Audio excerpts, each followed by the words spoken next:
Hello student, good afternoon. कल आप लोग ने साइंस में पढ़ा तो बायोलॉजी बुक में आप लोग उत्सर्जन चैप्टर जो चौथा चैप्टर है आप लोग का बुक का, बहुत सारे बुक में चौथा है, लेकिन एनसीईआरटी बुक में हमको पहला चैप्टर में दिया गया है चौथा पार्ट में। तो हम लोग ने यहाँ तक कल पढ़ चुके थे, उससे आगे आज हम लोग देखेंगे।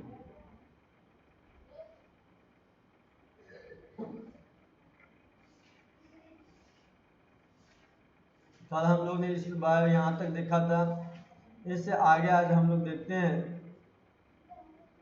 तो केशिका गुच्छ में पहुंचते ही रक्त का पर अचानक बहुत अधिक दबाव पड़ता है। जैसे ही आपका केशिका गुच्छ में पहुंचते हैं ब्लड आपका, तो वहाँ ब्लड पहुंचने पे क्या होता है, अचानक बहुत अधिक दबाव पड़ जाता है।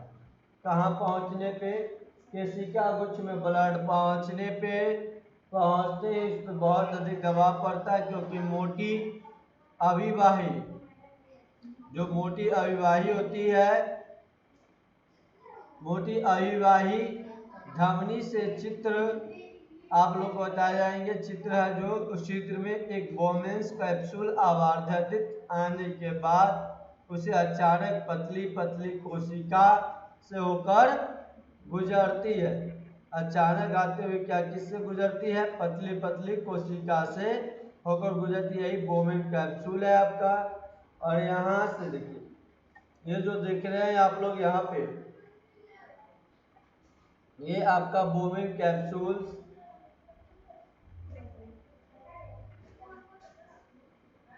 बोवेन कैप्सूल्स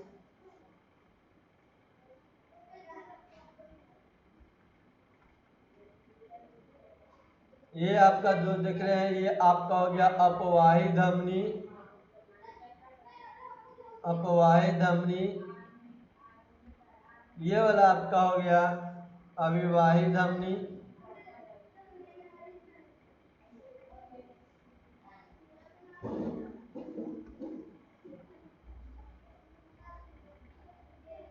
ये आ गया आपका गोल्डनेस।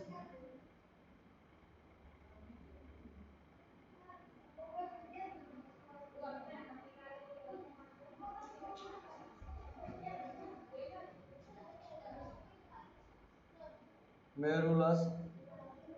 ये जो आपका है, ये वाला पार्ट आपका क्या हो जाएगा, यहाँ पे एपिथेलियम।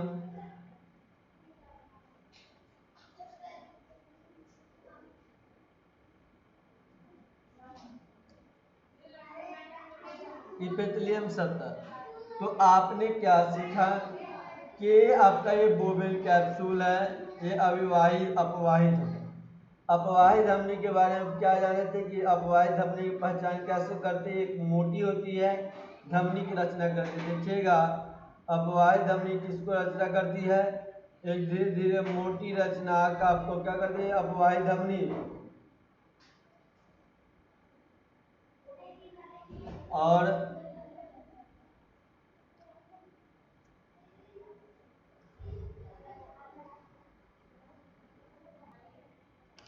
अपवाही धमनी आपका जब केशिका गुच्छ बनाती है, जब केशिका गुच्छ की कोशिका पुनः आपस में जुड़ती है, तो क्या होती है, कोशिका के द्वारा एक मोटी अपवाही धमनी की रचना करती है। जो एक मोटी अपवाही धमनी की रचना करती है, कब करती है रचना, जब आपकी केशिका गुच्छ कोशिका आपस में पुनः जुड़ती है तो अपवाही धमनी की रचना करती है।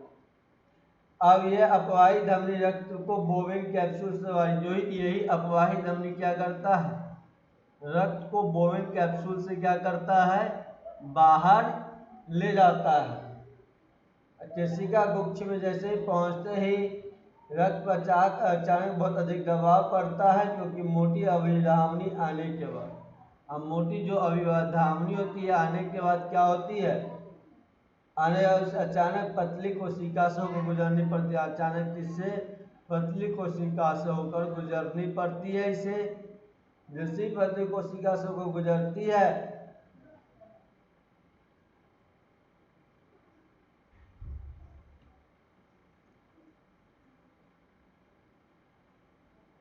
अब इससे आगे देखिएगा आप लोग, तो अब हम लोग देखेंगे 2 नंबर में चयनात्मक पुनरावसन। पुनरावसन शोषण, चयनात्मक पुनरावशोषण।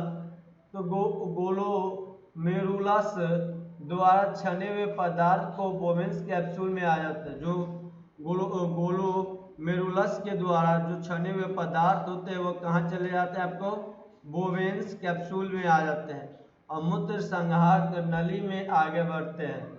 और वहाँ से कहाँ बढ़ते हैं, मूत्र संग्राहक नली में आगे बढ़ते हैं और मूत्र संग्राहक नलिका के दीवारों पर एपिथेलियम ऊतक के सतह पाए जाते हैं।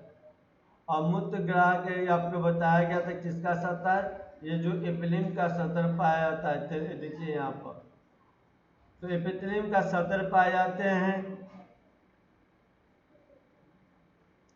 गोलोमेरुलस निस्पंद में उत्सर्जन योग्य पदार्थ के साथ साथ सम्मिलित उपयोगी पदार्थों का विषम क्रिया के द्वारा एपिथेलियम ऊतकों में अवशोषित हो जाते हैं, परंतु उत्सर्जन योग्य पदार्थ लूप्स से आगे बढ़ते हैं।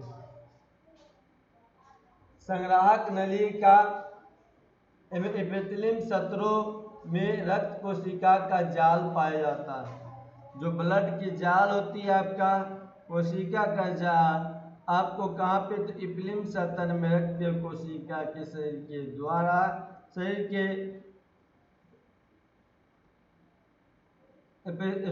एपिथेलियम सतरों में रक्त की कोशिकाओं का जाल पाया जाता है, जो संपूर्ण हेलन्स क्या कहलाता है, हेलन्स का लूप कहलाता है। हेलन्स लूप तक फैला होता है और एपिथेलियम ऊतकों में विस्तृत पदार्थ इन कोशिकाओं के रक्त में चले जाते हैं। इन संपूर्ण क्रिया को हम क्या कहते हैं, चयनात्मक पुनरावसन कहते हैं। तो ये पूछा जा सकता है कि चयनात्मक पुनरावसन किसे कहते हैं। अब देखिएगा इसके बाद तीसरा हम लोग को नालिका स्त्रावन के बारे में।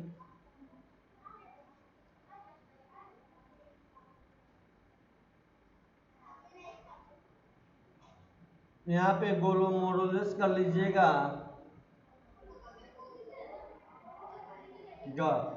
तो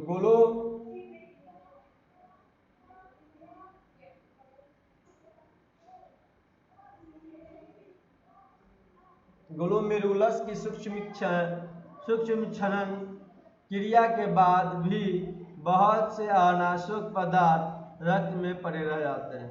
यानी गोलोमेरुलस के सूक्ष्म क्षरण के बाद भी, जब क्षरण हो जाते हैं उसके बाद भी बहुत ऐसे अनावश्यक पदार्थ होते हैं जो ये पदार्थ जो होते हैं कहाँ पर रह जाते हैं, गोलोमेरुलस क्षरण क्रिया के बाद भी अनावश्यक पदार्थ में रह जाते हैं। ब्लड में अनावश्यक जो पदार्थ होते हैं, हानिकारक पदार्थ थोड़ा मोड़ा ब्लड में रह जाते हैं। ये पदार्थ कौन से हो सकते हैं, तो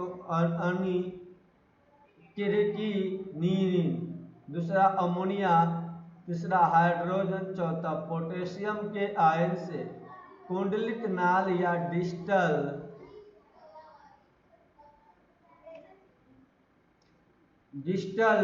कन्वोल्यूटेड ट्यूब्यूल द्वारा छनकर मूत्राशय के रूप में भेज दिए जाते हैं। द्वारा जो छनकर आपको कहाँ भेज दिए जाते हैं, तो मूत्राशय में भेज दिया जाता है।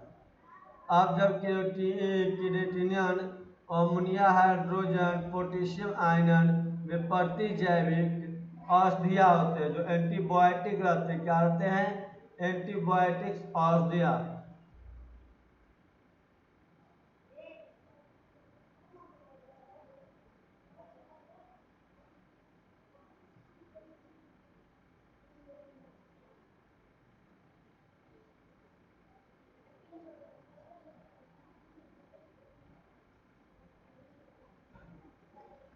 क्षण का मूत्रसायन इस प्रकार के विभिन्न ऊर्जा पदार्थ का जलीय विलयन के रूप में मूत्राशय में जमा होते हैं, जिन्हें सम्मिलित रूप से मूत्र कहा जाता है। सम्मिलित रूप से क्या कहा जाता है? मूत्र कहा जाता है। मूत्र त्यागने के साथ साथ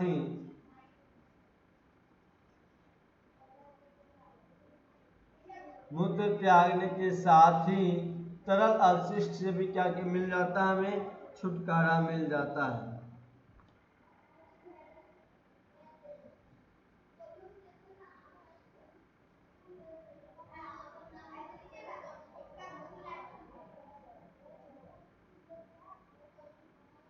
अब चौथा बात ध्यान रखिएगा, पौधे में उत्सर्जन। तो यहाँ देखिए पौधे में उत्सर्जन की बात किया जा रहा है। तो पौधे में वात रंध्रों के लेंटिसेल के अलावा कोई विशेष उत्सर्जी अंग नहीं पाए जाते हैं। यानी वात रंध्र एवं किसके द्वारा? लेंटिसेल के अलावा कोई भी पौधे में आपका विशेष उत्सर्जी अंग नहीं पाए जाते। इसका कारण क्या है? इसका कारण यह होता नहीं पाए जाने का कारण क्या है नहीं पाए जाने का? कि पौधे के अंदर यदि किसी उपापचय क्रिया के दौरान बना हुआ कोई पदार्थ उत्सर्जन के योग्य होता है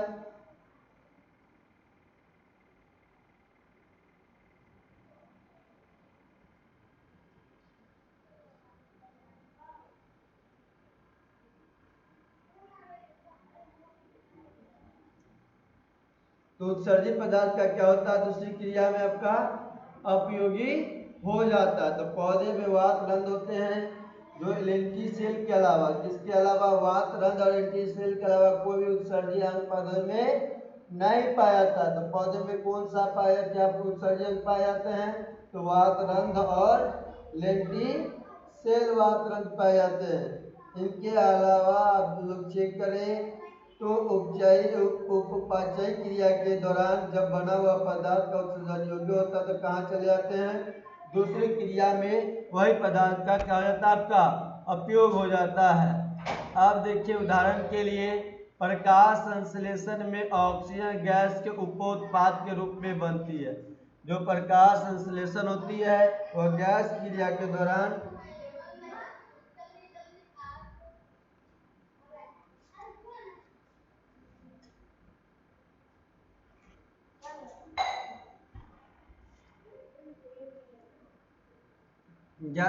परंतु शोषण क्रिया में गैस का उपयोग किया जाता है। परंतु किसका?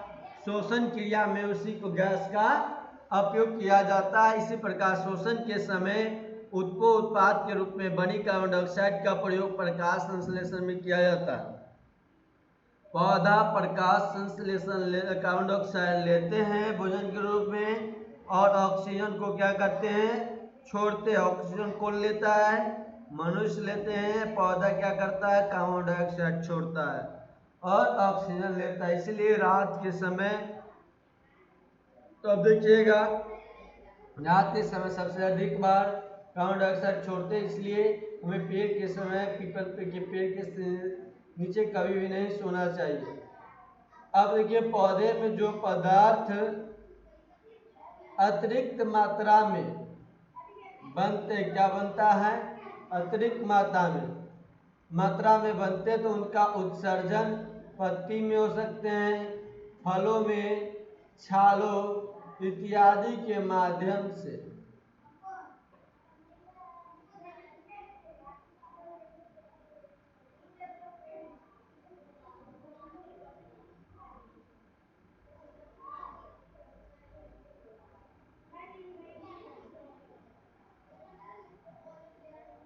जो पत्ती होते हैं फूल फल छल किसके माध्यम से अलग होते हैं?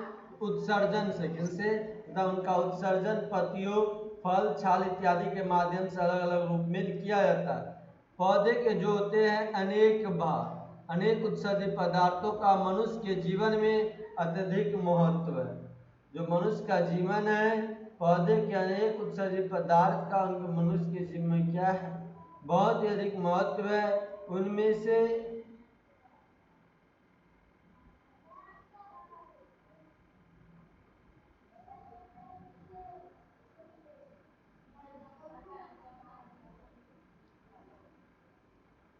इनमें बहुत अधिक पदार्थ का प्रयोग उद्योगों में किया। कार्बन डाइऑक्साइड, इथिलीन गैस एवं जल जैसे उत्सर्जित पदार्थ को छोड़कर मनुष्य के लिए उपयोगी पौधे को उत्सर्जित पदार्थ का विवरण इस प्रकार किए हैं।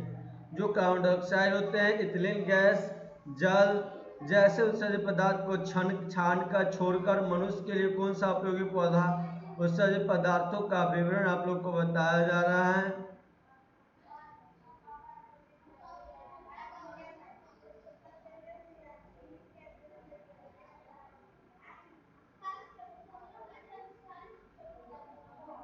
पहला क्या है, देखिए पहला दिए गए पौधे से बहुत से उपयोगी तेल प्राप्त किए जाते हैं। जो आपका होता है पौधे से हम लोग तेल भी प्राप्त किए जाते हैं।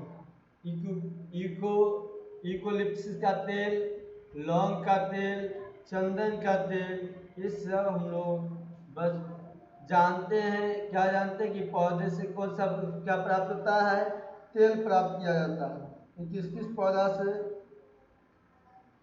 तो उदाहरण में आप लोग को बताया गया, एक यूकोलिप्टिस का तेल, दूसरा लौंग का तेल और तीसरा चाना के तेल बताया गया। किसका, चाना का तेल का बारे में बताया गया। चाना नहीं, सॉरी, चंदन का तेल। किसका तेल, चंदन के तेल के बारे में बताया गया। तो पहला यूकोलिप्टिस का तेल, दूसरा लौंग का तेल। चंदन के तेल से भी बहुत से उपयोगी पौधे होते हैं, जिनसे उसमें कौन कौन सा हो जाएगा पौधा आपका, यूकोलिप्टिस का पौधा, लौंग का पौधा और चंदन का पौधा। इन्हीं पौधे से क्या निकाला जाता है, तेल। टैनिन एक पादप उत्सर्जित पदार्थ है।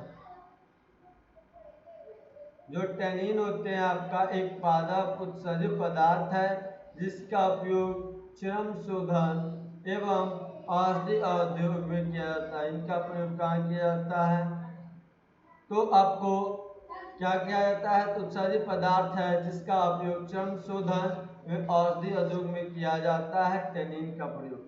अब देखिए तीसरा, बबूल का नियम। अनाज, आम, सहजन आदि वृक्षों से उत्सर्जित पदार्थों का के रूप में गोंद प्राप्त किया जाता है। तो कहाँ से गोंद प्राप्त किया जाता है, ध्यान रखिएगा, बबूल, नीम, आम, सहज आदि वृक्षों से उत्सर्जित पदार्थ के रूप में गोंद होता है।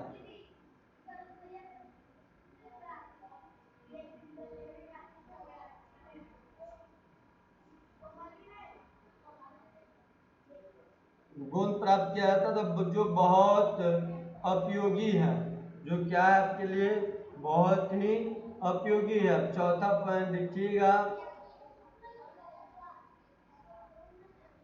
क्या दिएगा चौथा पॉइंट, लैटेक्स रेजिन, श्वर,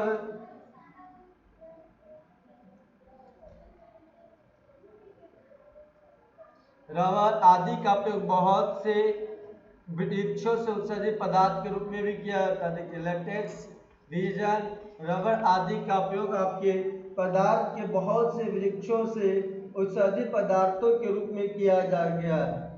अब पांचवा देखिएगा, बरगद की पत्ती में कैल्शियम ऑक्जेट।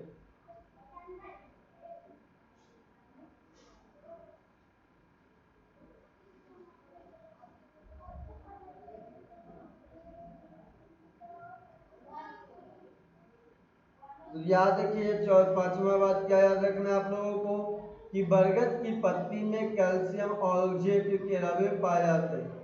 जो आपकी पत्ती होते हैं उसमें किसके रवे पाए जाते हैं, तो कैल्शियम ऑक्जेट के। किसके पत्ती में, तो बरगद की पत्ती में कैल्शियम ऑक्जेट की, कैल्शियम ऑक्जेट के रवे पाए जाते हैं, जो पतझड़ के समय वृक्ष से अलग हो जाता है। किस समय अलग हो जाता है वृक्ष से, तो पतझड़ के समय। किस समय, पतझड़ के समय वृक्ष से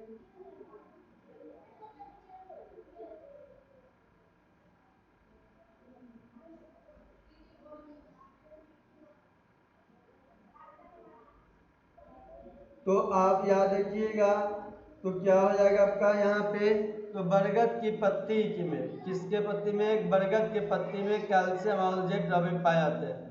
छठा पॉइंट क्या याद रखना, कई नाइट्रोजन युक्त क्षारीय पदार्थ जैसे आपका कौन होता है, कैफीन, निकोटीन, मार्फिन, एंट्रोपिन, ये सब आपका क्या है, एंटी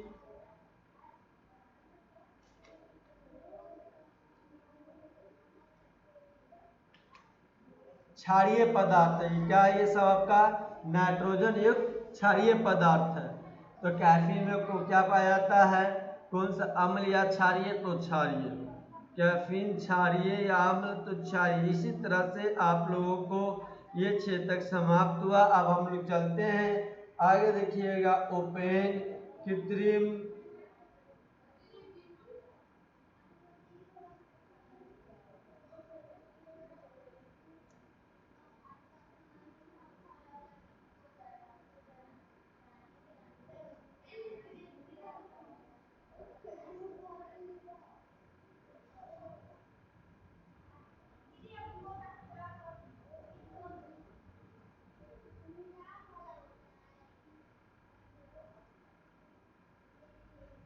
चलिए ओपेन की कृत्रिम एवं वृक्क प्रतिरोपण के बारे में हम लोग जानते हैं। किसके बारे में, ओपन, कृत्रिम और वृक्क प्रतिरोपण के बारे में। तो सबसे पहले आप लोग जानिएगा कि बोवेन कैप्सूल के ग्लोमेरुलस के केशिका गुच्छ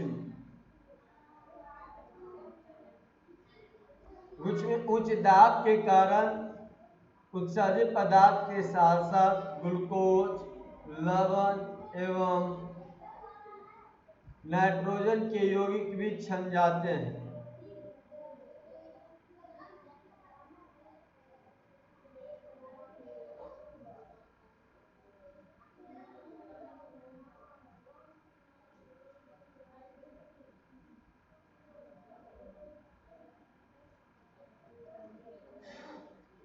तो साथ साथ ग्लूकोज, लवण एवं नाइट्रोजन के यौगिक छन जाते हैं, फिर भी प्रोटीन में रक्त पड़ी रहती है। फिर भी आपका प्रोटीन क्या होता है, ब्लड में पड़ी रह जाती है। इसके अणु इतने बड़े आकार के होते हैं कि वे ग्लोमेरुलस के वो भी नहीं छान पाते। इसके अणु इतने बड़े प्रकार के होते हैं, इतने बड़े आकार के होते हैं कि जो ग्लोमेरुलस होते हैं उन्हें भी नहीं छान पाते। वह प्रक्रिया जिसके द्वारा रक्त में उपस्थित पदार्थ के छोटे छोटे अणु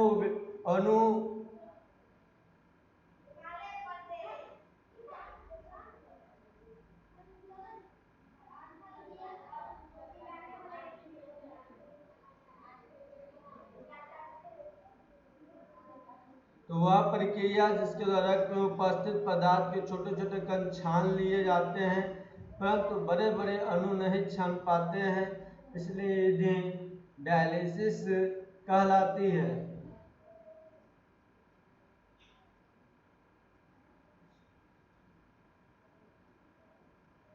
तो ये वाला काला वाला पार्ट आप लोग लिख लीजिएगा, डायलिसिस क्या है।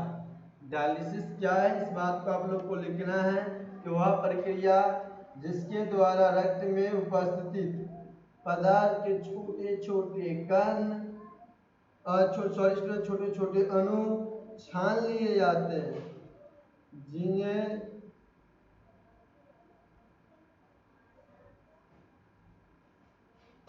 क्या करते हैं, वह प्रक्रिया जिसके द्वारा उपस्थित पदार्थ के छोटे छोटे अणु को छान लिए जाते हैं, परंतु बड़े बड़े अणुओं को ये क्या कर पाते हैं, नहीं छान पाते हैं।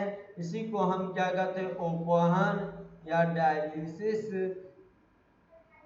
ओपन या डायलिसिस कहलाती है। कब जब कहलाती है, जब प्रोटीन के बड़े अणु को नहीं छान पाता है, तब ये ओपन या डायलिसिस कहलाते हैं। अब इसके बाद देखिएगा आगे,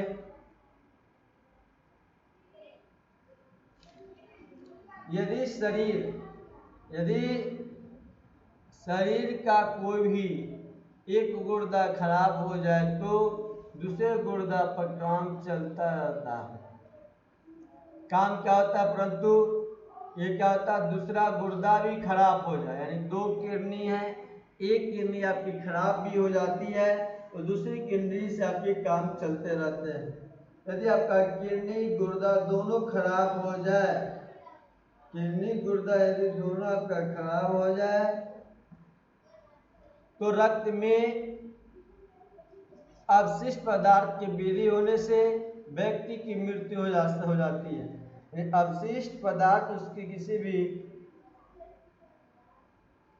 अवशिष्ट पदार्थ की वृद्धि होने से व्यक्ति को क्या होता है, जैसे अवशिष्ट पदार्थ की वृद्धि तो व्यक्ति की मृत्यु तक हो जाती है। अवशिष्ट पदार्थों की वृद्धि होने से क्या होती है, अवशिष्ट पदार्थों की मृत्यु।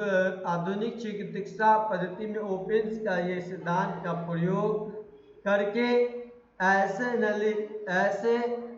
व्यक्ति को मरने से बचाया जा सकता है। किसी एक धमनी से रोगी को रक्त को सेलोफोन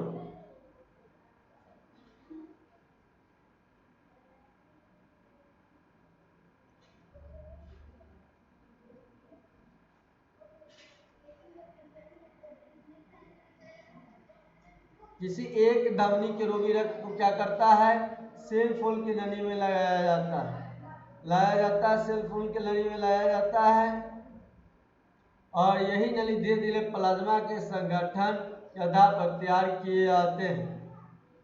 किए गए नमक के घोल में डूबी रहती है। जब इन रक्त के नली से गुजरता है तब अवशिष्ट पदार्थों के छोटे छोटे नली ने छनकर घोल में आ जाते हैं। इस प्रकार बार बार ओपन कर रोगी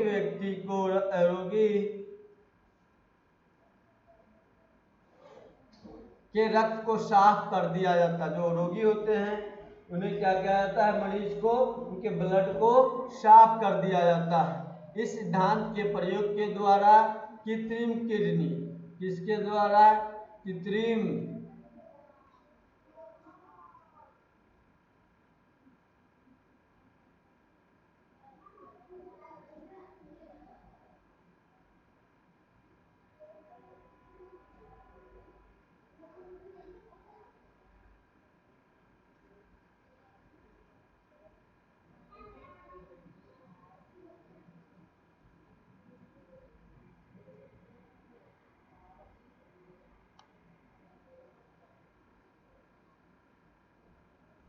तो ये किसी धमनी रोग को क्या करते हैं, सेल फोन के नली में जलाया जाता है। ये नली प्रोद्योगिकी प्लाज्मा संगठन के आधार पर तैयार किए जाते हैं। नली में डूबी हुई जब रक्त को इस नली से गुजरता है तब अवशिष्ट पदार्थ क्या करता है, आपका छोटे छोटे नली में छनकर घोल में आ जाते हैं। इसी प्रकार का बार बार उपयोग करके रोगी को रक्त को क्या कर दिया जाता है, ये सब बताया गया था, साफ कर दिया जाता है। इसी सिद्धांत के प्रयोग द्वारा क्या किया जाता है, कृत्रिम वृक्क बनाकर उस रोगी को व्यक्ति को शरीर में क्या कर दिया जाता है, प्रतिरोपित कर दिया जाता है। चलिए आज आप लोगों को इतना ही रहने दिया था। चैप्टर समाप्त हुए, कल आप लोग का नया चैप्टर शुरू कर दिए जाएंगे।